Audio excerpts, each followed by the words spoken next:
Good morning, Maddie. I know we just did one of these yesterday, but I want to get this project done before I fly out on the 27th to visit the mother country. You don't have to feel like you have to watch them every single day, but I want to get it done. So here we go. Again, these are, oh my. These are stories from She Kept the Bar Between Them.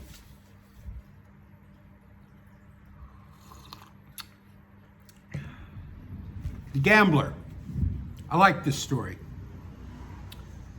Pure fiction. Mook left his motorcycle at the bottom of the soy and walked the last 50 meters to his house. His dog Yu Yi met him in the yard and he made a fuss over her until she stopped whining. When she crept back into her nest under the stoop, he took out his key and slid it softly into the lock. It had been his practice to spray silicone on the mechanism, and the key turned without a sound. The door's hinges had been similarly treated, and he entered his house silently. The fluorescent hands of the cheap wall clock told him it was 3 o'clock in the morning, but he didn't hurry. The card game in the back room of Balang's store would continue until dawn. Undue haste at this point would wake his wife and rob him of the chance to enjoy the luck that he felt in his bones. He placed his motorcycle helmet on the floor and stripped off the red vest, which was his badge of office as a motorcycle taxi driver. He slid out of his shirt and his trousers. The reek of exhaust fumes and cigarette smoke, which clung to his clothes, would be sure to wake his wife if he wore them into the bedroom. In his underwear, he crossed his living room and went down the hall. He moved slowly, and he didn't turn on any lights. The room was almost bare of furniture, but there were warped boards in the floor, and the smallest creak would sound like a scream in the silent house. In the army, Mook had learned how to move quietly through the jungle at night, and now he placed his feet as he had been taught, slowly putting his weight on the leading foot before sliding the back foot forward. At the slightest shift in the wood beneath his foot, he would rock back and slide the foot forward onto a firmer board. In this way, he made his way down the hall to where two doors opened, left and right. One led to the kitchen, the other to the house's single bedroom.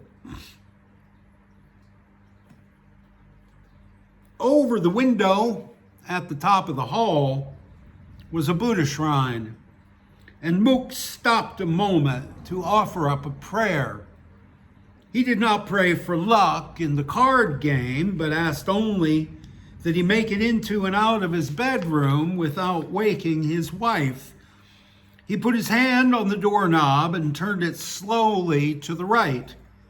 It moved without noise or resistance, and Mook grinned in the darkness. He congratulated himself that the 49 baht that he had spent on the bottle of silicone spray was the best investment he'd made in his life. He eased the door open and slid inside the bedroom.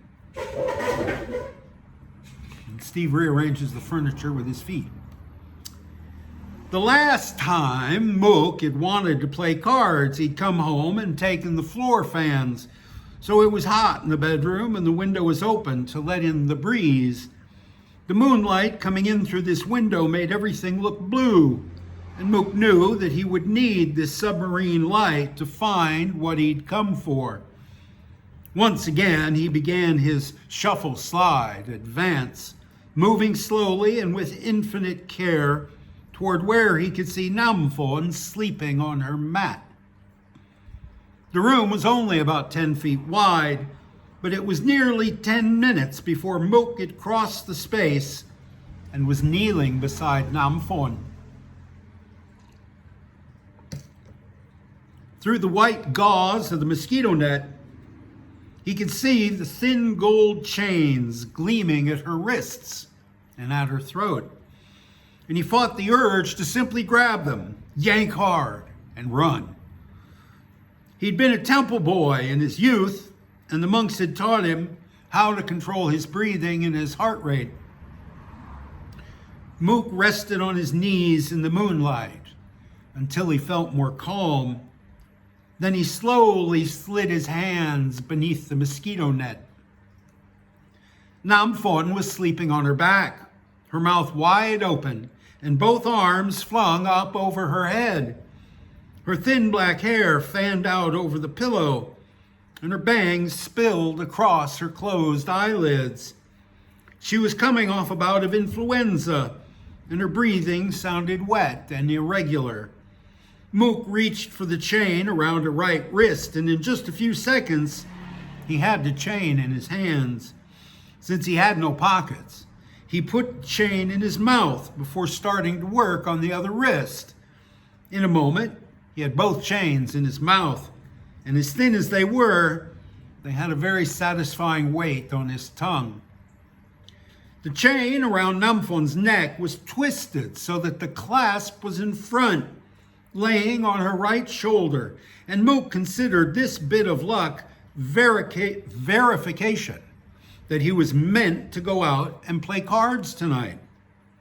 He bent open the soft metal of the clasp and then slid one hand under Nam Phon's pillow, easing her head up a fraction of an inch and sliding the chain with its tiny image of Phuket's patron saint, Luang Po Chem, under her neck and out of the mosquito net. He put her head down gently, with love, and then carefully tucked the edge of the mosquito net back under her mat. Mook opened his mouth and added the bracelets to the necklace in his hand. He looked at them in the moonlight coming in the window. They weren't much. In fact, they were the smallest chains that the gold shop sold. But they would be enough to take him into the card game. And he felt very, very lucky tonight. He stood up, and as he did so, he heard Yu Yi barking violently at something outside in the soy. He froze and looked over his shoulder to where his wife, Bui, was sleeping on their bed. She muttered and rolled over in her sleep, but she didn't wake up. Once again, Mook grinned to himself in the dark, and then he moved his lips in a silent curse aimed at his wife. She thought she was so smart, putting her savings around the baby's wrists instead of her own, but he'd shown her. Mook moved toward the door, more confidently now and less concerned about noise, eager to see how much luck his daughter's gold would bring him in the card game. Did I surprise you? Were you surprised to learn that it was his daughter's gold he was robbing a baby in her sleep? He was a temple boy in his youth. The Scarlet Claw. I like this one. I actually dramatized this one in the Boontongs playlist on my channel. Gao lay on her left side, staring out at the sea from under a broad straw hat and through heart-shaped pink sunglasses. Her right hand pressed against her chest. She wanted a cigarette, but if she used her right hand to get it, Howard would immediately pull down the top of her one-piece strapless bathing suit. Howard had been trying to pull down her suit all morning. Gao knew that sunburn was painful, and she considered dark skin unattractive, but more importantly, she thought that women who exposed their bodies were low class. She might wear revealing outfits when she was working in the bar, but they were always expensive copies of the clothes she saw in European fashion magazines.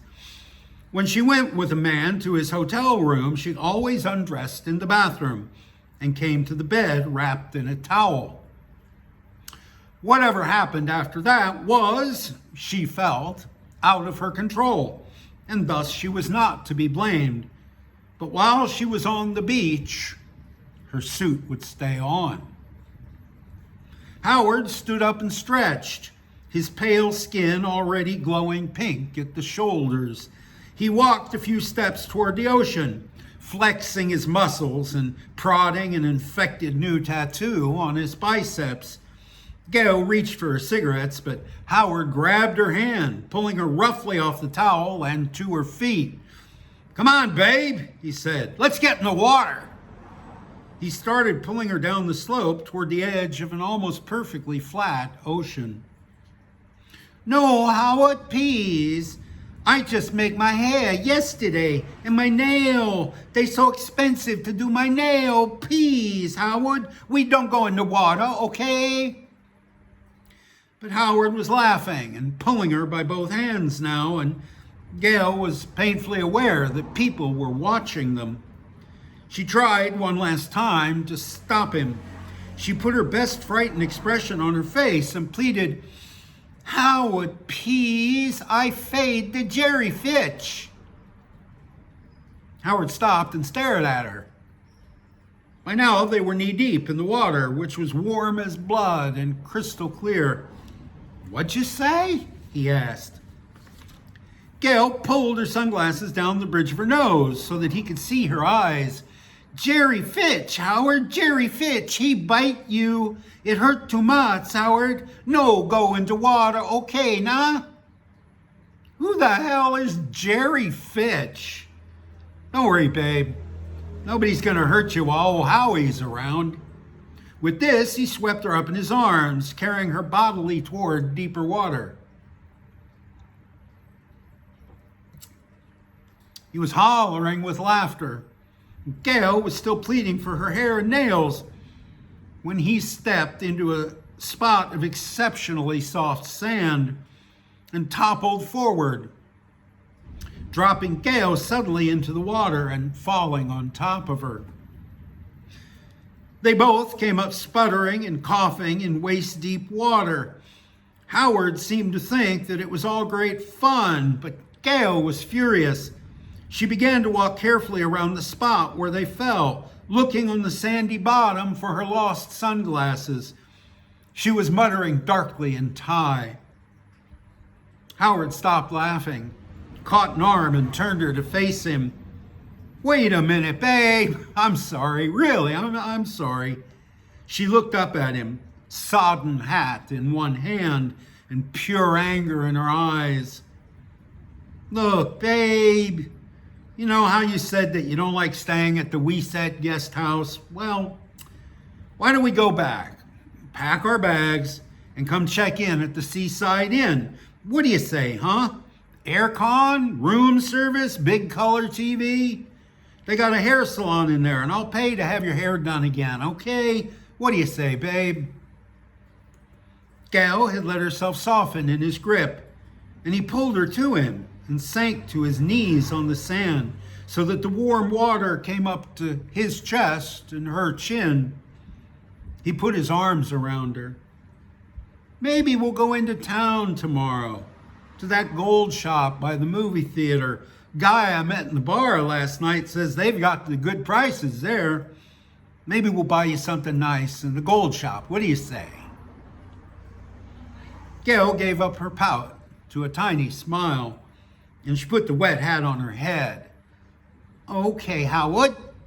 I think it good we move from Weset Gehau, but we go my friend's shop. He have best price in Phuket town." She turned her face up to him and closed her eyes, meaning to let him kiss her on the mouth, something she only did when gold jewelry was on the table. Instead, she felt his hands once again pulling at her bathing suit.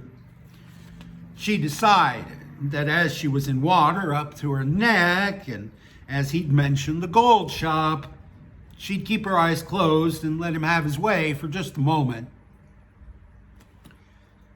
She felt the top of her bathing suit being pulled down around her waist, and she felt Howard's right hand on her breast. His left hand seemed to be busy too, but she couldn't feel it anywhere on her body. She tried to relax and made herself think about gold chains on trays lined with red velvet. Then Howard had her by both wrists, and he pulled her hands in front of him between their bodies. "I've got someone I want you to meet, babe," he breathed in her ear. "His name's Mr. Johnson." Howard screamed so loud that he drew the attention of people on the beach for half a mile in both directions. A moment later, he was on his feet and lunging through the water toward the shore. "Something bit me," he was shouting, pulling at his bathing trunks as he ran. "Geez, I think I'm bleeding. What is it? What's in this water?" Gail followed him, saying, "I told you, be careful the jellyfish. He sting you bad." As she walked delicately through the water, her bathing suit in its normal position, she was examining the bow on her straw hat. Her hair was a wreck, of course, and the bow was ruined, but the hat could be saved, and at least her fingernails were still intact. Beware the jellyfish. That story cost me $50. $50 to film for the Boontongs videos. I'm filming with these little mannequins, these maquettes, dolls that I buy in the local toy stores. And I needed a doll for Howard, and they don't sell any burly farang dolls in Taiwan, if they sell them anywhere at all. But the guy who fixes my bicycle used to have the town's computer arcade, computer cafe, internet cafe, back before everyone was carrying a phone. And he's still got 20 computers and monitors and keyboards stacked up in a pile in the back of this. I mean, the equipment's 20 years old. Nobody's needed to go to an internet cafe in 20 years. But it's still decorated with a bunch of teenage boy stuff, Gundam models and posters and Dragon Ball Z and playing cards and stuff for young boys who used to come and play games on his computers. And in there, he's got a little action figure of an American professional wrestler named, I forget. It wasn't anybody that I recognized, but I thought that little figure would be perfect scale to play Howard in the movie of this story. So I went and asked him if I could borrow it. And he was hesitant. He was like, "Well, I really love it. I don't keep it, okay? Just a loan." I said, yeah, just a loan. So I take it and I shoot half the movie, and then I go down on the beach, or I shoot half the movie up on the sand, and I found these two little deck chairs, canvas deck chairs. They're made to hold your phone. You know all these little things they sell to hold the phone upright while you watch a movie? They're little canvas deck chairs for the beach. So I found two of them and a little umbrella, and I had my scene. And then they had to go in the water. Howard and Gal had to go in the water, and I'm holding the two dolls in my left hand and the phone in my right, and I drop them in the water, and she floats, and Howard doesn't. Howard sinks immediately and is gone from sight. And I start fishing around with my hand and with my feet. I can't find him. He's gone. He's in the Andaman Sea. Whoosh, he's gone. So I didn't want to go tell Kuno that I lost his action figure. So I went online and I had a photo of it, and I did a photo search, and I found which wrestler it was. Or no. I went on, I had a photo of it, and I put the photo on a couple of Facebook groups for wrestling action figure collectors and said, "Who is this? Where can I buy it?" And they said, "Well, this is so-and-so," I forget his name. And he's a real rare figure because his career in pro wrestling was only 2 or 3 years. And he's a very rare figure, and go look on eBay, maybe you'll find it there. I found one on eBay, not the same edition as the one I'd lost, different clothes, right? Same little figure, but different molded clothes on the figure. This is the best I could find. I ordered it. It was $50 with shipping from the US. It came to $50. And I took it back to Kuno and I said, look, I'm sorry, I lost your wrestler. This is the same guy. Is it okay? And he took it and he went, yeah, okay, sure. And he put it back where it went in his shop. And he smiled at me. And I don't know, to this day, I still go to him. He still fixes my bike. He's a sweetheart. He waves at me every day when I'm downtown. He waves at me from his store. He sells bicycles now. The Internet Cafe is our local only bicycle store. And I don't know. He's Thai. He's never going to show me displeasure. I'm a customer in his store. He's not going to show me that he's angry at me for losing his doll. But I feel really bad about that, and I feel really stupid. And I still have a piece of video of that thing going in the water and just disappearing. And then my hand, I kept the camera running because I couldn't, my left hand was busy. I couldn't. And so I'm fishing around in the water and I'm going, fuck. All right, that's 21 minutes. The next story is Necessary Things, and it is actually dramatized. It was filmed by James Newman and Roy Bott as a live action film. And it is on the channel. It's a featured video on the channel. I don't know if I'll read the whole thing, but certainly if I'll read it at all, because it's already there. But certainly I'm not going to read it now. Let me see what's after it. Should be another short story. Hang on, dude. Stay with me.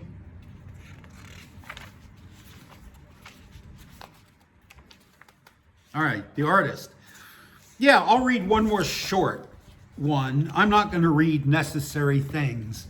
That one is probably better enjoyed either reading from the book or enjoy the movie. I'm very grateful to James Newman and Roy Bott for showing interest in that story and filming it. There's actually two versions. I have one version that I cut and edited, which is on my channel. James has his version on his channel, and I thought Roy was going to do an edit himself, so there would be three versions of that story. So certainly, I don't need to read it again. This is The Artist, and this is a description of what happened to a man I met when I was working at the Boathouse as public relations manager. We used to have a bunch of, PR stunts. We had a book club that met once a month. We had a chamber music series once a month. 4 members of the Bangkok Symphony Orchestra would come down, spend a free weekend at the hotel, and pay for their dinner by playing a concert for the guests. And we had an art gallery, and once a month we had a new installation. So I was in charge of finding artists, and I found this artist. God, I think his name was Michael. Living in Koh Samui, an American artist. Very interesting backstory. And he was married to a Thai, and he was trying to support them selling his art, but his art was very inaccessible. His art was grisly, super finely detailed, ultra realistic photographic representations of ladyboys exposing their penis and dead bodies in the road, motorcycle crash victims. I mean, grisly, people eating insects, grisly, grotesque images rendered beautifully with loving detail. He couldn't sell them. He didn't sell any during his show at the Boathouse in the whole month. And then about a couple weeks after his show closed and he came and he gathered his art and no money, went back to Samui, he called me and told me this story and asked to borrow money. So he was in jeopardy and he asked to borrow money. So this is just, he left the country, so I felt like, now I can tell his story, it's mine now. Michael had been a fairly successful artist. He was in the States. Successful enough so that when he finally got tired of the atelier scene, he could sell his entire body of work, some 300 paintings and drawings, to a prestigious Los Angeles gallery and begin to travel the world. Michael was very interested in primal peoples, and so he spent a year on a Navajo reservation in New Mexico, a year with the Maasai in Kenya, and a few months with some Aborigines in the Australian outback. Finally, somehow, he ended up in a small bungalow outside of Cotta Beach, married to an illiterate woman he had met in a bar, father of a baby girl, flat out of money, and a self-proclaimed expert on all things Thai. That's all true, except he was living on Koh Samui, not on Phuket. But this was written, I think, for the Phuket Gazette, so it had to be on Phuket. In the US, Michael's canvases had been geometric abstractions, but after several years of living with primal peoples, he began to paint very large, very lurid, realistic portraits of the more bizarre people to be found in Ban Kata. One canvas, 6 feet tall, showed a transvestite exposing his/her penis. That's how we did it in the newspapers back then, his/her. They weren't choosing their own pronouns yet. Another showed the bloody head of a young man who had died in a terrible motorcycle accident.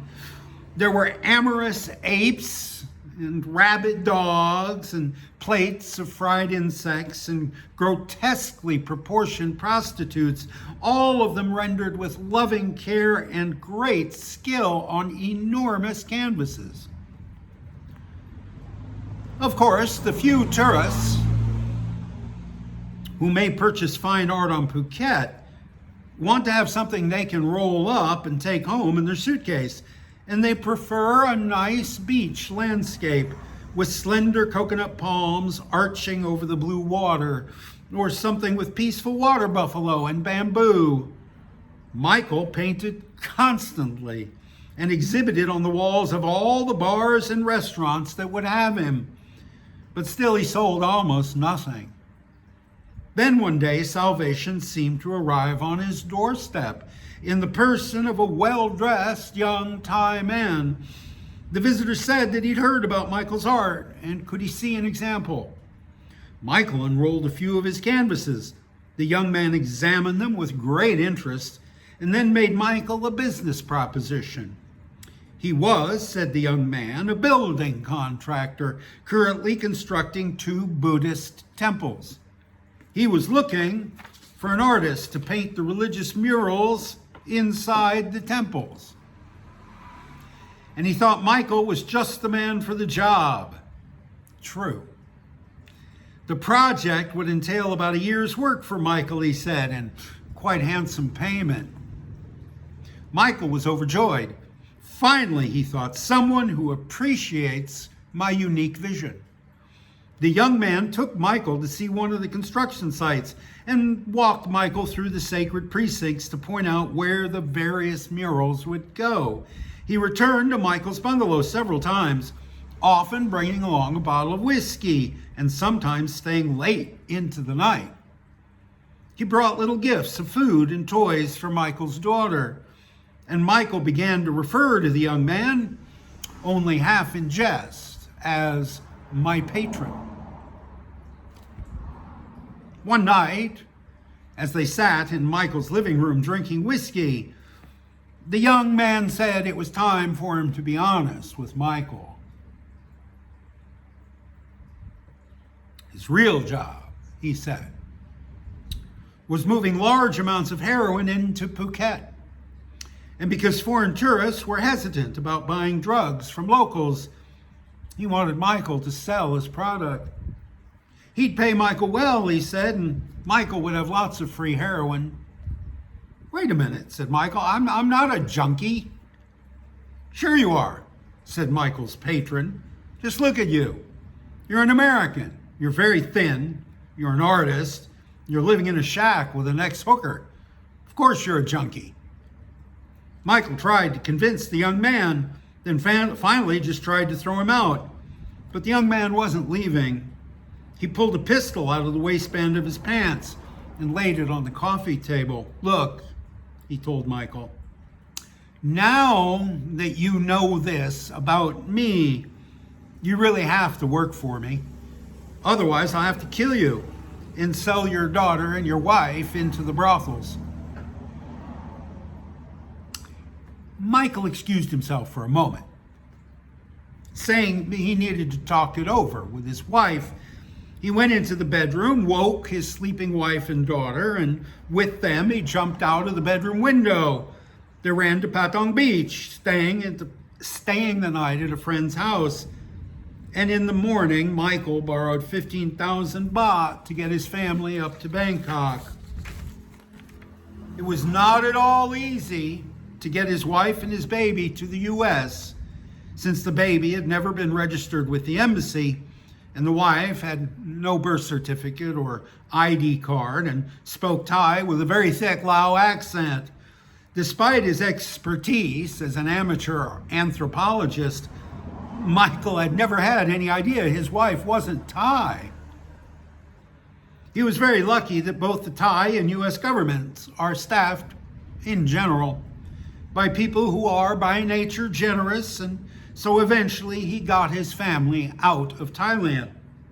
He's now teaching life drawing at a junior college in Idaho. True.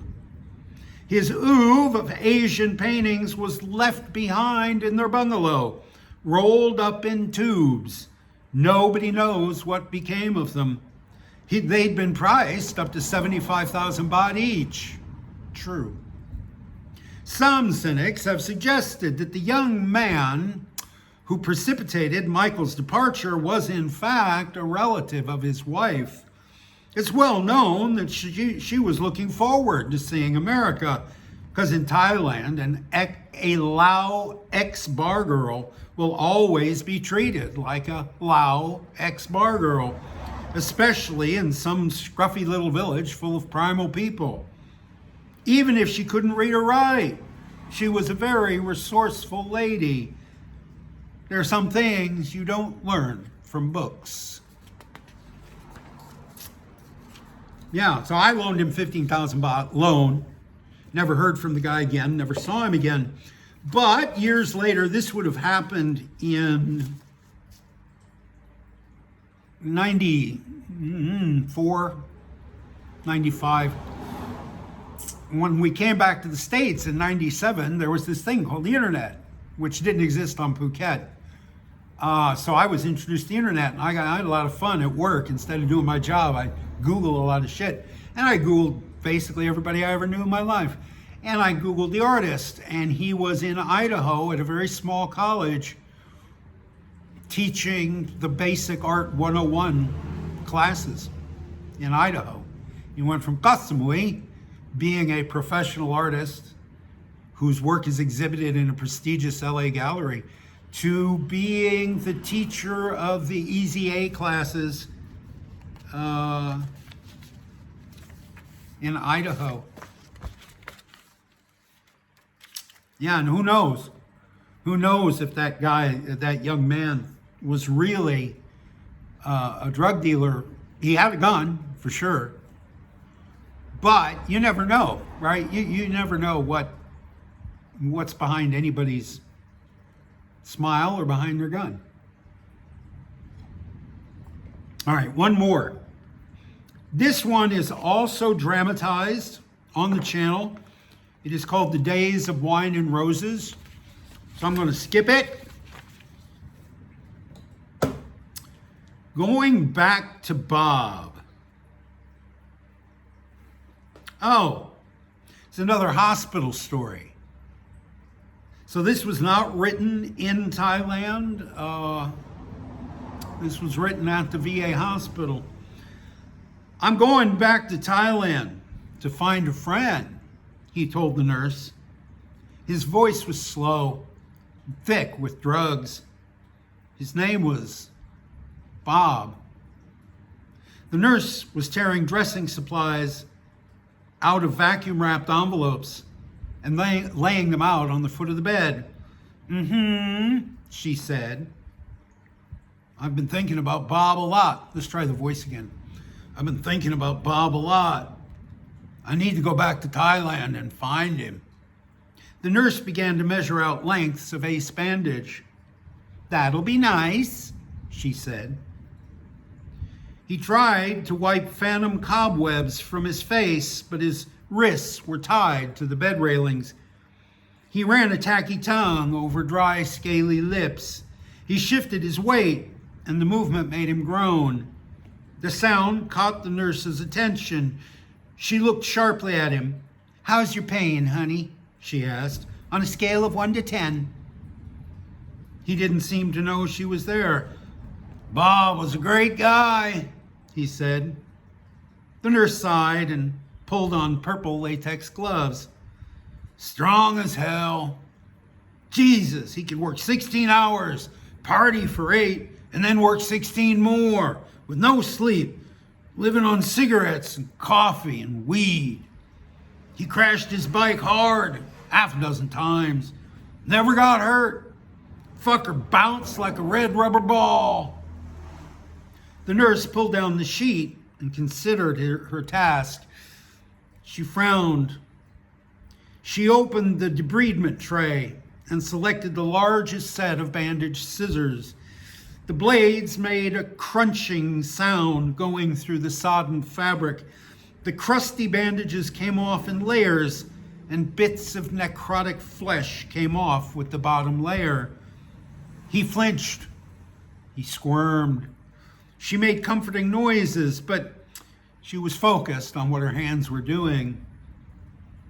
Bob was fearless. He went places you can't imagine. Dark places, scary places, alleys in Malaysia, jungles in Burma, caves at the bottom of the ocean.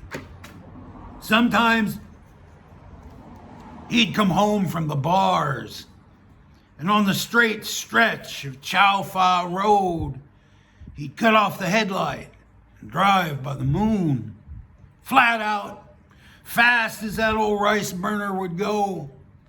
Mosquitoes smashing into his face like hail. He didn't give a shit. The man screwed bar girls without a rubber. He weren't afraid of anything. The last bits of bandage came off and were dropped in a red plastic bag. He relaxed. The nurse relaxed. They both took a few deep, shaky breaths. Bob was loyal. Anybody could ask him for money, for a ride, for a place to sleep. People he hardly knew. Didn't matter to Bob. And funny? That guy could tell a joke. Most popular guy on the island. He'd walk into an empty bar. Half an hour later, the place would have a crowd. The nurse said, She dropped the scissors into a pink plastic tub and selected the largest scalpel from the tray. She said, listen to me. Try to focus for a sec, honey. Listen, I'm going to start cleaning you up now. If the pain gets too bad, you just tell me, okay? And I'll give you some more morphine. Don't try to be a hero. I know you old guys like to play it tough, but honey, there's no point in suffering if you don't need to. She waited for a response, but when he finally spoke, he said, Bob had friends. If he needed a meal or gas for his bike or a place to sleep, he had it. Any beach on the island. Everybody knew him. Everybody owed him a favor. The nurse tissed, closed her eyes, and said a prayer. She opened her eyes and began to cut. He whimpered. His eyes squeezed out tears. He pulled at the restraints. Through clenched teeth, he whined. Bob was a likable guy. People told him things. Once a priest told Bob that he'd lost his faith. The priest had never told anyone else. Bob was the priest's confessor. How many people can claim that? People just like to tell Bob things. The nurse came around to the other side of the bed and continued her work. He gasped and moaned. The quicker I go, the sooner we'll be done, honey. You just hang in there. I'm more than halfway now. She got to a spot where the decay was particularly deep. She set her jaw. She drew the blade with a swift, sure motion. He screamed. He arched his back and he pulled at his restraints. Visitors in the hallway stopped their conversations and stared at the door to his room. A doctor walking past his room heard the scream, but never broke stride.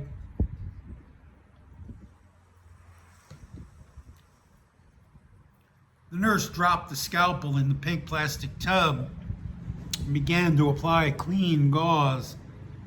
He took a long, sobbing breath. His face was wet. The pillow was wet. He was gasping for breath, but between gasps, he spoke. I liked Bob, he said. I respected him. I admired him.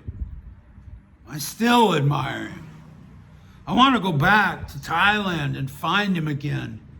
I know where to look.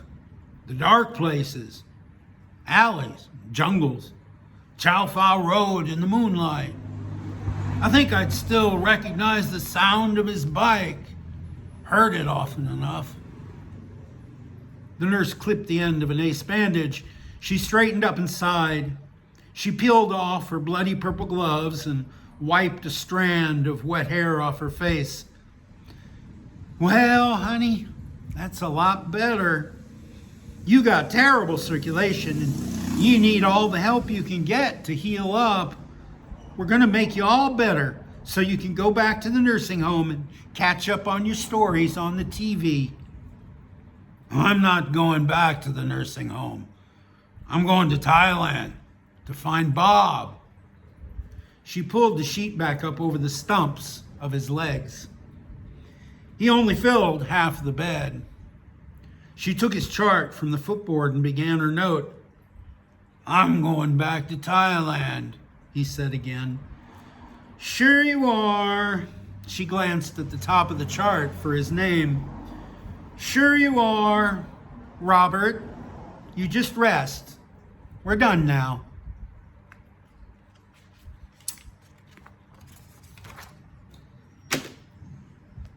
See you later, Maddie.